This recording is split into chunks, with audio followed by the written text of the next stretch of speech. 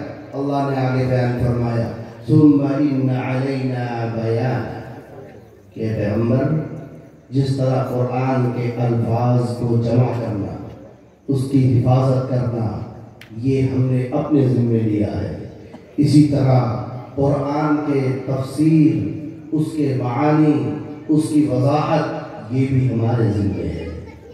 اس کے لیے بھی ہم منتخب کریں گے اپنے بندوں کو، اس کے لیے بھی ہم چنیں گے اپنے بندوں کو۔ اس لیے میں اس موقع پر ان تمام بچوں سے، ان کے سرپرستوں سے کہتا ہوں جنہوں نے حفاظت کا ایک مرحلہ مکمل کیا ہے، جنہوں نے قرآن کی حفاظت کا ایک مرحلہ مکمل کیا، کہ قرآن کے الفاظ میں اگر کوئی تبدیلی کرنا چاہے گا، قرآن کے الفاظ کو اگر کوئی بدلنا چاہے گا، کیونکہ اس دنیا میں دیوانوں پاگلوں کی کمی نہیں ہے۔ ہر دور میں ایسے احمق دولت کے نشے میں، اقتدار کے نشے میں، اکثریت کے نشے میں، طاقت کے نشے میں، افراد کے نشے میں پاگلوں کی کمی نہیں ہے۔ ایسے بکواس کرتے ہوئے ملتے ہیں کہ ہم روئے زمین سے قرآن کو مٹا دیں گے، ہم روئے زمین سے قرآن کو ہٹا دیں گے، ہم قرآن کا خاتمہ کر دیں گے۔ انقلاب 1857 سے پہلے ہی ایک دیوانے انگریز نے خواب دیکھا تھا اور یہ بکواس کی تھی اپنے گرو کو لکھتے ہوئے ایک خط کے اندر، کچھ زیادہ نہیں، ایک نسل کا معاملہ ہے۔ اس نے کہا تھا خط کے اندر ایک نسل کا معاملہ ہے، ہندوستان کی سرزمین سے اسلام اور مسلمان ایسے غائب ہو جائیں گے کہ ان کا نام و نشان نہیں باقی رہے گا۔ دیوانے نے خواب دیکھا قرآن کو ختم کرنے کا، علماء کو ختم کرنے کا۔ اس دیوانے کے خواب کو حقیقت میں بدلنے کے لیے انگریز بہادر نے طاقت کا سہارا لیا، قوت کا سہارا لیا، سپاہیوں کا سہارا لیا۔ جہاں کہیں مولوی نما کوئی دکھ گیا، حافظ نما کوئی دکھ گیا، آرڈر جاری کا انقلاب 1857 کے بعد کہ اس مولوی کی غلطی یہ ہے کہ قرآن سے اس کا رشتہ ہے، اس کا جرم یہی کافی ہے کہ قرآن سے اس کا رشتہ ہے، اسلام سے اس کا رشتہ ہے، چہرے پہ محمد رسول اللہ کی سنت زندہ ہے، پکڑو اور پھانسی کے پھندے پہ چڑھا دو۔ جاؤ اتہاسکاروں سے پوچھو، اتہاسکاروں سے پوچھو، پھانسی کے پھندے نہیں ملے، درختوں کے اوپر پھندے لگا دیے گئے، پکڑ پکڑ کے علماء کو شہید کر دیا گیا، اور دیوانوں نے یہ خواب دیکھا کہ ہم ہندوستان سے قرآن کو مٹا دیں گے، ہم ہندوستان سے قرآن کو مٹا دیں گے۔ ان دیوانوں کے مقابلے میں اللہ کے دیوانوں کا ایک لشکر آتا ہے، ان دیوانوں کے مقابلے میں قرآن کے عاشقوں کا ایک گروہ آتا ہے۔ دیوبند کی گمنام بستی میں سر جوڑ کے بیٹھتا ہے 1866 کے اندر، ٹھیک 9 سال کے بعد اس شمع قرآن کو روشن کرنا ہے۔ اللہ سے دعا کرو اللہ ہمیں قبول فرما لے۔ ایک استاد ہے، ایک شاگرد ہے، اس طریقے سے وہ مدرسہ شروع ہوتا ہے، 150 سال ہوئے ہیں، 150 سال میں ایک استاد ایک شاگرد سے شروع ہونے والا مدرسہ حفاظت قرآن کا فریضہ اتنی شان سے انجام دیتا ہے کہ پوری دنیا میں حفاظت قرآن کی جتنی تحریکیں ہیں، انگریز کا بیان یہ ہے کہ ان تحریکوں کی جڑ میں اگر کھدائی کی جائے کوئی دیوبند نکل کے آتا ہے۔ پوری دنیا کے اندر حفاظت قرآن کی جتنی تحریکیں ہیں، تحفظ دین کی جتنے مراکز ہیں، اس کی تہ میں اگر جایا جائے کوئی دیوبند نظر آتا ہے۔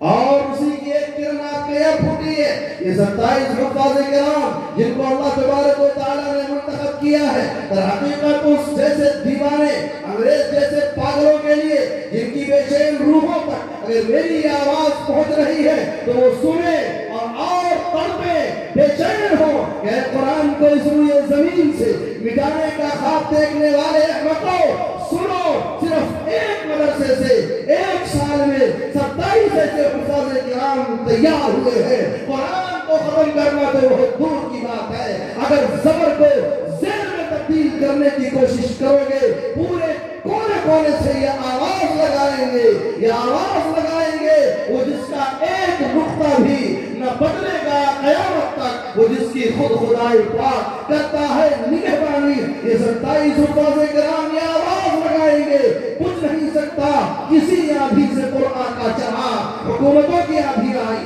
دولت کی آندھی آئی، اقتدار کی آندھی آئی، ساری دنیا کی آندھیاں مل کر کے گے. اگر قرآن کے چراغ کو بجھانے کی کوشش کریں گی بجھ نہیں سکتا. کسی آندھی سے قرآن کا چراغ آندھیوں خود آزما لو سامنے میدان ہے. یہ حفاظ کرام زبر کو زیر میں نہیں بدلنے دیں گے اور انہیں زمین سے قرآن مٹانا تو بہت دور کی بات ہے. اس لیے میرے بھائیوں اگر ہمیں اور آپ کو اللہ تبارک و تعالیٰ نے ان حفاظ کی خدمت کی توفیق عطا فرمائی ہے، ان حفاظ کی خدمت کی توفیق عطا فرمائی ہے، اپنے لیے غنیمت جانیے. میں نے عرض یہ کیا کہ ایک مرحلہ پورا ہوا ہے. الفاظ کی حفاظت کے لیے 27 کو تیار کیا آپ نے. اب کوشش کیجیے کہ ان 27 کی ذہن سازی کی جائے، ان کے والدین سے ملا جائے، ان کے ذہن میں یہ بات ڈالی جائے کہ ابھی آپ کا بیٹا ایک سرحد کا محافظ ہوا ہے. قرآن کے الفاظ میں کوئی تبدیلی ہوگی وہ کھڑا ہو جائے گا سامنے. لیکن دوسرا مرحلہ باقی ہے. آپ اس کو تیار کیجئے کہ وہ باصلاحیت معتبر عالم دین بنے.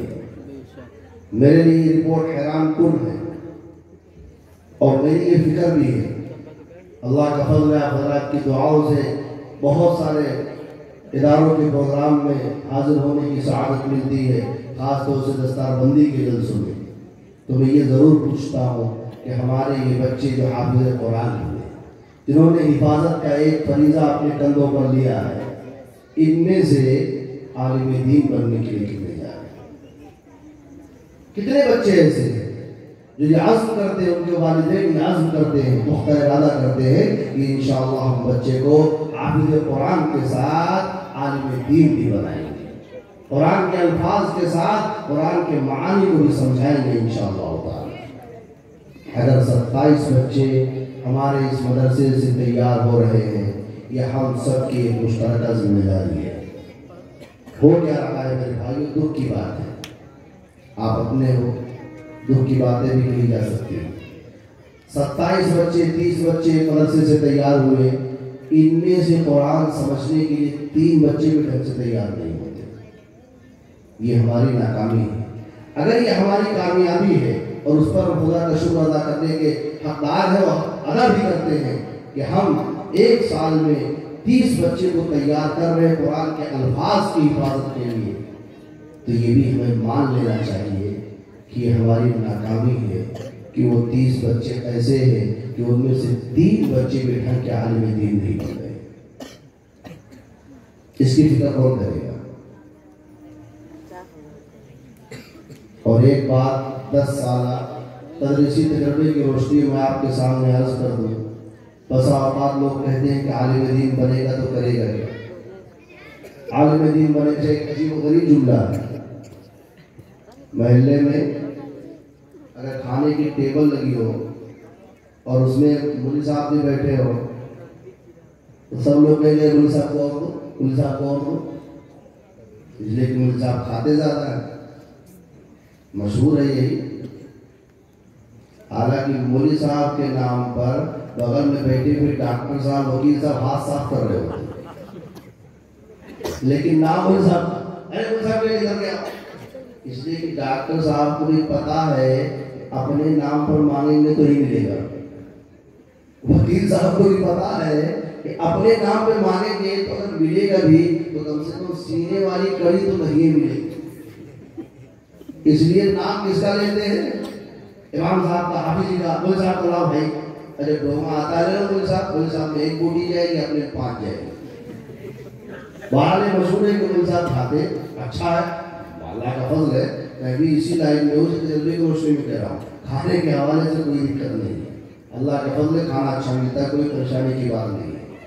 لیکن جب لوگوں سے کہو کہ اپنے بچوں کو پڑھاؤ تو کہتے ہیں کہ مولوی بننے کے بعد کھائے گا کیا؟ پڑھانا ہوگا تو لوگ کہیں کھائے گا کیا؟ اور جب پڑھنا ہوگا، طنز کرنا ہوگا تو کہیں گے مولوی کھاتا بہت ہے.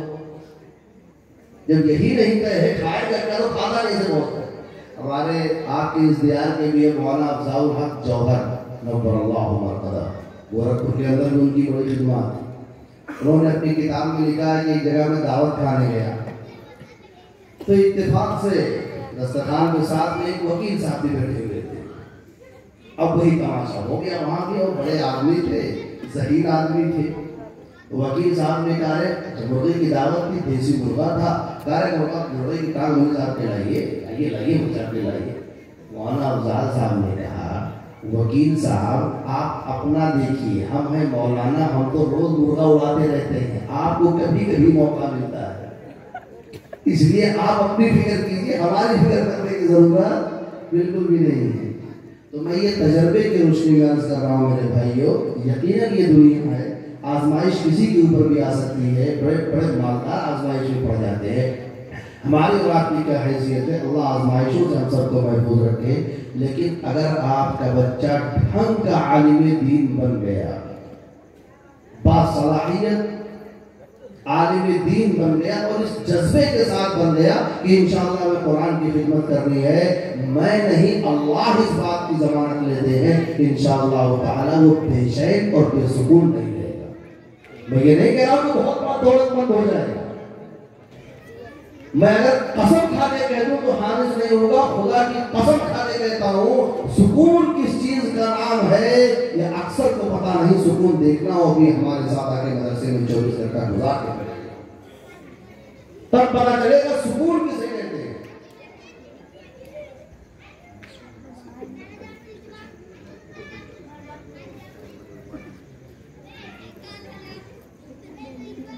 سکون کسے کہتے ہیں؟ تو اس لیے آپ اس حوالے سے فکر رہیے کہ آپ کی اولاد کھائے گی کیا، کھلانے کی ذمہ داری اللہ کی ہے، کہاں سے انتظام ہو گئی میں بھی نہیں جانتا، لیکن یہ عزم مصمم کیجیے کہ اگر اللہ تبارک و تعالیٰ نے یہ اعزاز دیا ہے کہ آپ کا بچہ حافظ قرآن بنا ہے تو یہ عزم کیجیے یہاں سے کہ انشاءاللہ تعالیٰ اس کو عالم دین بھی بنائیں گے، قرآن سمجھے بھی ہو، اللہ کہنا کیا چاہتے ہیں وہ پیغام جانے، گھر والوں کو بتائے، محلے والوں کو بتائے، اللہ توفیق دے پوری دنیا کو بتائے۔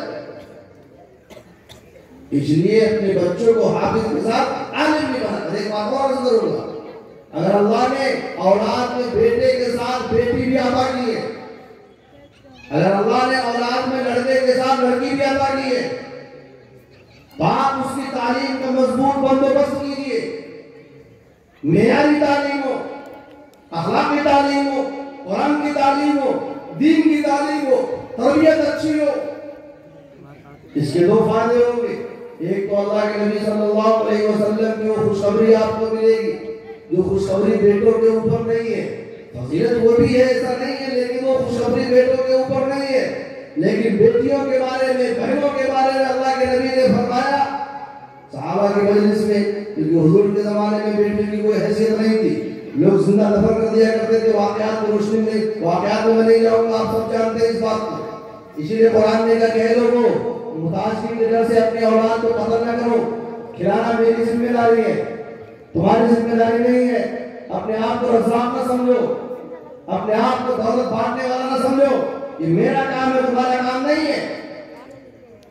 ایسے ماحول میں جب لڑکیوں کو قتل کیا جا رہا ہے، اللہ کے نبی ایک دن صحابہ سے کہتے ہیں کہ اگر تم میں سے کسی نے 3 بیٹیوں کی یا 3 بہنوں کی پرورش کی اور اچھے سے پرورش کی، یہ جملہ ہے اس میں، اچھی تربیت کی، تعلیم کا انتظام کیا انصاف کے ساتھ، یہ نہیں کہ جب اسکول جا رہے ہیں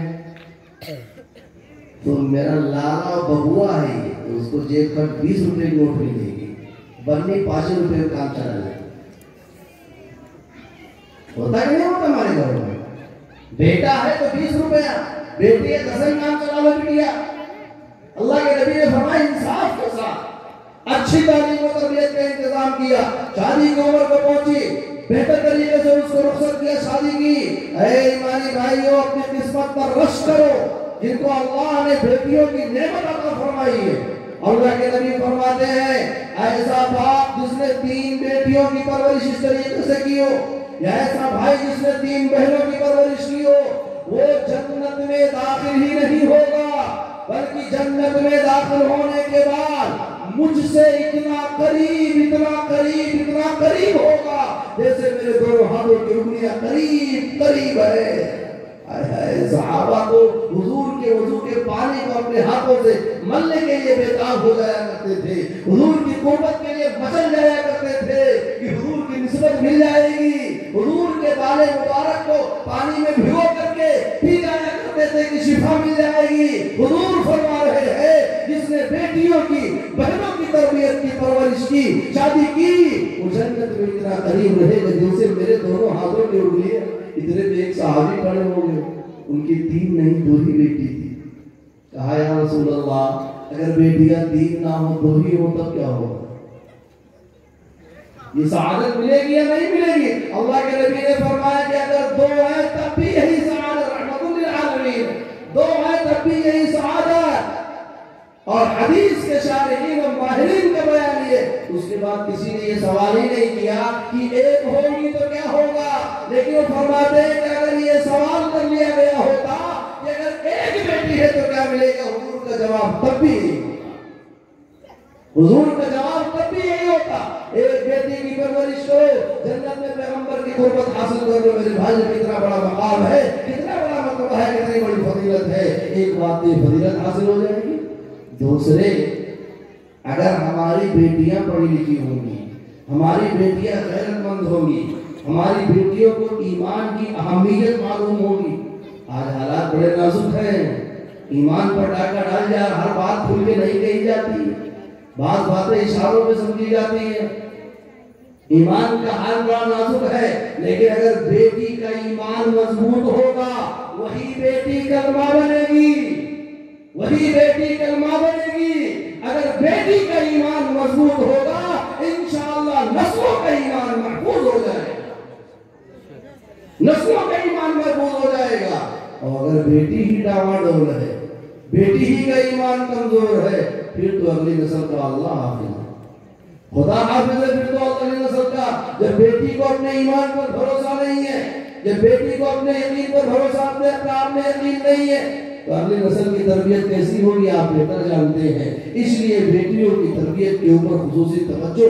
کسی دانا نے کیا شاندار جملہ کہا ہے کہ اگر بیٹا پڑھے گا تو ایک فرد پڑھے گا، ایک شخص پڑھے گا، اور اگر بیٹی پڑھے گی تو ایک نسل پڑھے گی، ایک شخص نہیں پڑھے گا۔ اس لیے اپنی بیٹیوں کی تعلیم و تربیت کے اوپر خصوصی توجہ دیجیے۔ خوشی کی بات یہ ہے کہ اس ادارے کے تحت بچیوں کی تعلیم کے لیے باقاعدہ نسواں قائم کیا گیا ہے، اور سامنے یہ عمارت ہے۔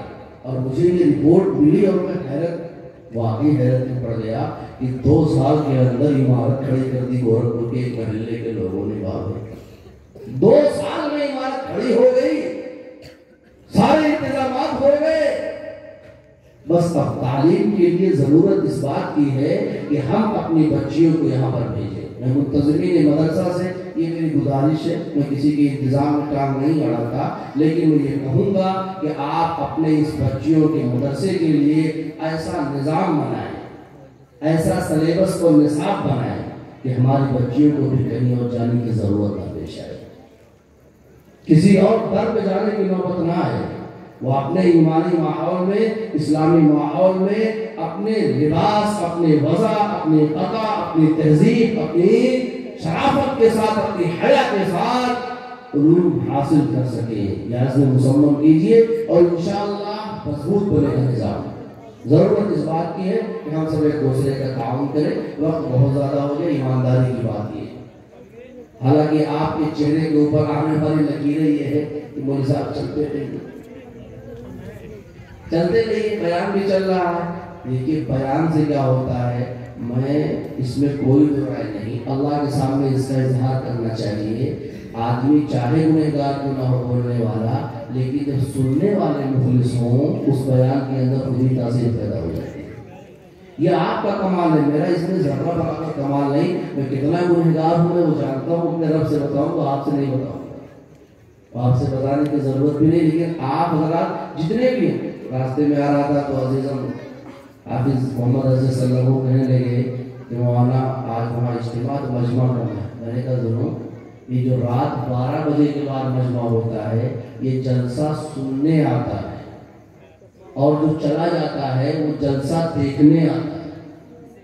تو جو لوگ چلے ان کو جلسہ دیکھے، اسٹیج ایسا ہے، یہ لائٹ جل رہی تھی، یہ بلب لگا ہوا تھا، مائک ایسا تھا، ناظم صاحب ایسی اناؤنسری کر رہے تھے، چرت ایسی ہوئی، وہ اپنا دیکھ وہ کر کے کمنٹس کر کے تبصرہ کر کے اپنے اپنے گھروں میں دراز ہوں گے۔ جتنے بھی آپ حضرات ہیں اللہ تبارک و تعالیٰ آپ کے اخلاص کو سلامت رکھے. آپ چل کر بیٹھے رہے لیکن وہ پھر کہہ رہا آپ چاہے اتنا چست ہو, اب اس سے زیادہ بیان نہیں. اب تو بس یہ ہے کہ اگر آپ واقعی بیان سننا ہے پھر کبھی اللہ نے اگر توفیق دی, ہمارا آپ کا ملنا ملانا ہوا, بیٹھنا بٹھانا ہوا تو انشاءاللہ تفصیلی گفتگو ہوگی. کیونکہ عام طور پہ میں اس لیے کہہ رہا ہوں کہ ہماری مائیں بہنیں بھی یہاں بیٹھی ہیں, تو جہاں کہیں بھی ہماری مائیں بہنیں ہوتی ہیں وہاں میں ایک موضوع ضرور چھیڑتا ہوں جو حالات کے اعتبار سے ضروری بھی ہے اور اس پر گفتگو بہت کم ہوتی ہے. وہ موضوع کیا ہے کہ گھریلو زندگی کو خوشگوار کیسے بنائے. ہر گھر میں ٹنٹا ہے, ہر گھر میں جھنجھناہٹ ہے, ہر گھر میں طنز و تعریض ہے, ہر گھر میں جملے کسے جاتے ہیں, میاں بیوی کا جھگڑا الگ ہے, ساس بہو کے کپڑے الگ ہے, بھوجائی کا الگ قصہ ہے, دیوالی جٹھانی کی الگ بحثیں چل رہی ہے. ہر گھر کے اندر ماحول ہے کہ نہیں, سب کے چہرے پہ چمک آ گئی. اس لیے کہ یہ موضوع ایسا ہے کہ ہر سننے والے کو لگتا ہے مولوی صاحب نے میرے ہی گھر کے بارے میں یہ بات کہی ہے, کیونکہ سب کے گھر کے حالات سیم ہے. اس لیے کہ سب گھر میں وہی مرد ہے وہی عورتیں ہیں, مرد کا مزاج بھی وہی ہے, عورتوں کا مزاج بھی وہی ہے, فطرت کہیں نہیں بدلتی. اس موقع پہ نبی پاک صلی اللہ علیہ وسلم نے جو رہنمائی کی ہے اور جو ہدایات دی ہیں کہ ازدواجی زندگی کو, میاں بیوی والی زندگی کو خوشگوار کیسے بنایا جا سکتا ہے, وہ انتہائی اہم ہے. لیکن ہم میں سے اکثر کو پتہ نہیں ہے اور ہم اسے سنت بھی نہیں سمجھتے. میں ایک سنت بتا کے اپنی بات ختم کرتا ہوں, ورنہ یہ موضوع چھڑے گا تو پھر صبح فجر کی اذان ہو جائے گی. ایک سنت بتا کے بات ختم کرتا ہوں جو کہ بہرحال میری عادت ہے کہ جو چھوٹے چھوٹے بچے غیر شادی شدہ ہے نا, یہ بڑی توجہ سے سن رہے ہیں, یہ ہمارے کام آنے والی ہے, اور جو شادی شدہ ہے وہ تو جانتے ہی ہیں. ایک سنت مرد کے لیے بتا کے جا رہا ہوں, ایک سنت عورت کے لیے. اس پر ہم عمل کر لینا ہمارے آدھے سے زیادہ مسئلے ختم ہو جائے. کیا سنت ہے مرد کے لیے؟ اما عائشہ صدیقہ رضی اللہ تعالی عنہ کا بیان ہے کہ پوری شادی شدہ زندگی میں ایسا کبھی نہیں ہوا کہ اللہ کے نبی صلی اللہ علیہ وسلم گھر کے اندر داخل ہوئے ہوں اور آپ کے نبی مبارک پر مسکراہٹ نہ مچل رہی ہو. پوری ازدواجی زندگی 9 سالہ زندگی ہے, 10 سالہ زندگی, کبھی ایسا ہوا ہی نہیں کہ حضور گھر میں داخل ہوئے اور مسکراتے ہوئے داخل نہیں ہوئے. کبھی نہیں ہوا. اب میں آپ سے پوچھوں, آپ کو یاد ہے کہ آخری بار ہم اپنے گھر میں مسکرا کر کب داخل ہوئے تھے؟ ہمیں لگتا ہے کہ یہ سنت نہیں ہے. یہ نبی کی سنت ہے صلی اللہ علیہ وسلم. میری مائیں بہنیں سن کے مگر ہو گئی ہوگی, مولوی صاحب نے اچھا چھیڑا, آتے ہیں گھبراتے ہوئے, باہر پار کھائیں گے, لطیفے سنائیں گے, چائے کے ہوٹل پہ رہیں گے, کہے لگائیں گے, دوست یار کی وجہ سے گپے ماریں گے, اور جیسے ہی گھر جانا ہوگا ایسا ترم بن کے جائیں گے کہ گھر جا رہا ہوں, وہاں زوجے محترمہ ہوں گی, میں تو شوہر نامدار ہوں, سرتاج ہوں. لگتا ہے پھر وقت جا رہے پورے روپ کے ساتھ بچے ڈر گئے, ابو آ گئے, بیوی ڈر گئی, ارے آگے بیا جی آ گئے. کس نبی کی امتی ہم ہیں جو نبی اپنی بیویوں کے پاس کبھی صلی اللہ علیہ وسلم بغیر مسکرائے گھر میں داخل ہی نہیں ہوئے. یہ سنت مردوں کے لیے. میری ماؤں, میری بہنوں, ایک بات آپ بھی سن لیں. آگے سے اما عائشہ بیان فرماتی ہیں ایسا کبھی نہیں ہوا کہ حضور گھر میں داخل ہوئے ہوں اور ہم نے اس مسکراہٹ کو دیکھ کر کے مسکراہٹ کے ساتھ آپ کا استقبال بھی کیا ہو.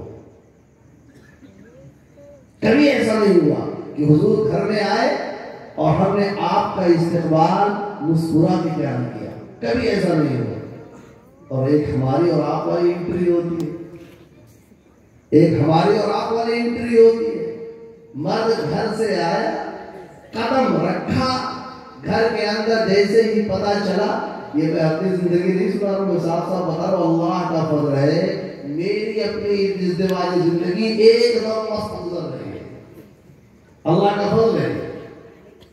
آپ کو تو لگتا ہے مولوی صاحب مصیبت کہ مارے ہیں تو اپنا درد یہاں آ کے بیان کر رہے ہیں. ایسا بالکل نہیں ہے. لیکن میں اسی سماج کا پیدا ہوا ہوں، نہ آسمان سے ٹپکا ہوں، میں زمین سے نکلا ہوں. اگر مرد تھوڑا شرافت کا مذاکرہ کرتے ہوئے خاموشی کے ساتھ مسکرا کے گھر میں داخل بھی ہو جائے تو داخل ہوتے ہی عورت شروع ہو جائے گی کہ آج سر میں درد ہے، آج یہ ہو گیا، ببوا گر پڑا تھا، آپ کی اماں نے یہ بول دیا، آپ کی بہن نے یہ کہہ دیا، تو یہ جھگڑا تو وہ جھگڑا. نہ گلاس کا پانی ہے، نہ چائے کا کپ ہے، نہ استقبال ہے، نہ خوشبو ہے، نہ کچھ ہے. باہر الجھے ہوئے کپڑے میلے سیلے پسینے کے شرابوں، یہ کوئی استقبال ہے؟ مرد سوچتا ہے اس سے بہتر گھر سے باہر ہی. پھر عورتیں کہتی ہیں کہ ہمارا میاں رات کو دیر سے نہیں آئے گا، تو آگے آپ کی بکواس سنیں. وہاں دکان پہ جائے وہاں کی بکواس، آفس میں جائے باس کی بکواس، ایک ملازمت کر رہا ہے تو اپنے آقا کی بکواس، اور اس کے بعد جب گھر میں آیا تو یہاں سنیں. سوچتا ہے باہر ہی ہو، نو انٹری نے ہوئی ٹھیک. اس لیے اس کا علاج کیا ہے میں نے بتایا. موقع کبھی ملا تو میں تفصیل سے اس موضوع کو چھیڑوں، پھر کبھی اگر اللہ نے توفیق دی آپ کو ہم کو. اس کا آسان علاج مرد اللہ کے نبی کی سنت پر عمل کر لیں، ہماری مائیں بہنیں اما عائشہ کی سنت پر عمل کر لیں. مرد گھر میں مسکرا کے داخل ہو. آپ کہو کہ ہمارے جھمیلے بہت ہوتے مولانا، کیا کروں، بہت سارا پریشر ہوتا ہے. حضور بیک وقت قاضی بھی ہے، حضور بیک وقت حاکم وقت بھی ہے، حضور اسی وقت میں معلم بھی ہے، حضور اسی وقت میں سفیر بھی ہے، حضور قافلوں کو بھی دیکھ رہے ہیں، لشکر بھی روانہ کر رہے ہیں. کتنے کام ہے پیغمبر صلی اللہ علیہ وسلم کے پاس، کتنا ٹینشن باہر کی دنیا کا ہے. لیکن باہر کی دنیا کا ٹینشن باہر ہونا چاہیے. گھر کے اندر باہر کے ٹینشن کو گھر کے اندر نو انٹری کا بورڈ لگاؤ، وہ باہر ہو. گھر میں جانا ہے، آقا کی سنت پر عمل کریں، مسکراتے ہوئے داخل ہو. اور میری ماں آپ سے بڑی عاجزی کے ساتھ یہ کہوں گا کہ آپ پہل کریں، مسکرا کے اپنے شوہر کا استقبال کریں. یہ عبادت بھی ہے، یہ ثواب بھی ہے. اللہ کے نبی نے یہی تھوڑی فرمایا کہ جب کوئی شوہر اپنی بیوی کے منہ میں کوئی لقمہ ڈالتا ہے تو یہ اس کے حق میں صدقہ ہے، کار ثواب ہے. لقمہ ڈالے ہمیں لگتا ہے کہ یہ تو مردانگی کے خلاف، اس کے خلاف ہے. ارے بھائی ہم تو مرد ہیں، اب تیرے بیوی کے منہ میں لقمہ ڈالتے ہیں، ان کو چارہ کھلائے، کھا نہیں سکتی. میاں یہ اللہ کے نبی کی سنت ہے، عبادت اللہ کے نبی کہنے کی عبادت ہے. اور ہمیں لگتا ہے اگر مان لو مولانا شفیق کا بیان سن کر کے کوئی نوجوان اس سنت پر عمل کرنے کا جذبہ بھی پیدا کرے اپنے اندر اور جا کے کھلا دے، اگلے دن پورے محلے والوں کو پتہ چل جائے گا میاں یہ تو گیا جورو کا غلام ہو. اب بیٹھ کے اس کو چارہ چبا رہا ہے. کیا کر رہا ہے؟ چارہ چبا رہا ہے. یہ نظریہ ہے کہ نہیں ہے؟ اللہ کے نبی یہ فرما رہے ہیں کہ یہ صدقہ یعنی کار ثواب عبادت ہے. ہم عبادت کو مذاق بنائے ہوئے ہیں. اس کے بعد کہتے ہیں بولے صاحب شادی کر کے پھنس ہو گئی. جب آپ شادی کرنے کے بعد حضور کے طریقے کو فالو نہیں کریں گے، حضور صلی اللہ علیہ وسلم کی سنتوں کے مطابق ازدواجی زندگی کو نہیں چلائیں گے، شیطانی طریقے ایجاد کریں گے تو پھنسیں گے. ہمارے یہاں کا نوجوان کو شادی کرنے کے بعد ایک ہفتہ اتنی محبت کا اظہار اپنی بیوی سے کر دیتا ہے، اتنی کر دیتا ہے، آئس کریم بھی لا رہا ہے، چائے بھی لا رہا ہے، پھلکی بھی لا رہا ہے، مونگ پھلی بھی لا رہا ہے، کاجو کتلی بھی لا رہا ہے، ٹھنڈا بھی لا رہا ہے، گرم بھی لا رہا ہے. پوری زندگی کا کوٹا وہ ایک کے ہفتے پورا کر دیتا ہے. بس چھٹی. یہ صورتحال ہے. مسئلہ یہ ہے کہ ہمیں یہ لگتا ہے کہ یہ سنت نہیں ہے. یہ آقا صلی اللہ علیہ وسلم نے عمل کیا اور قربان نے ازواج مطہرات، انہوں نے اس کو بیان بھی کیا صحابہ کرام کے سامنے. گھر کے اندر کی بات تھی نا، صحابہ کے سامنے بیان کیا. صحابہ نے پوچھا کس لیے؟ اس لیے کہ آقا کی گھریلو زندگی کا طریقہ کیا ہے، ہم بھی اسی طریقے کے مطابق چلیں گے. صحابہ چلے مطمئن رہے، ہم بھٹک گئے، لاٹھی کھا رہے تو کھاتے رہے. اس لیے مرد پہل کرے.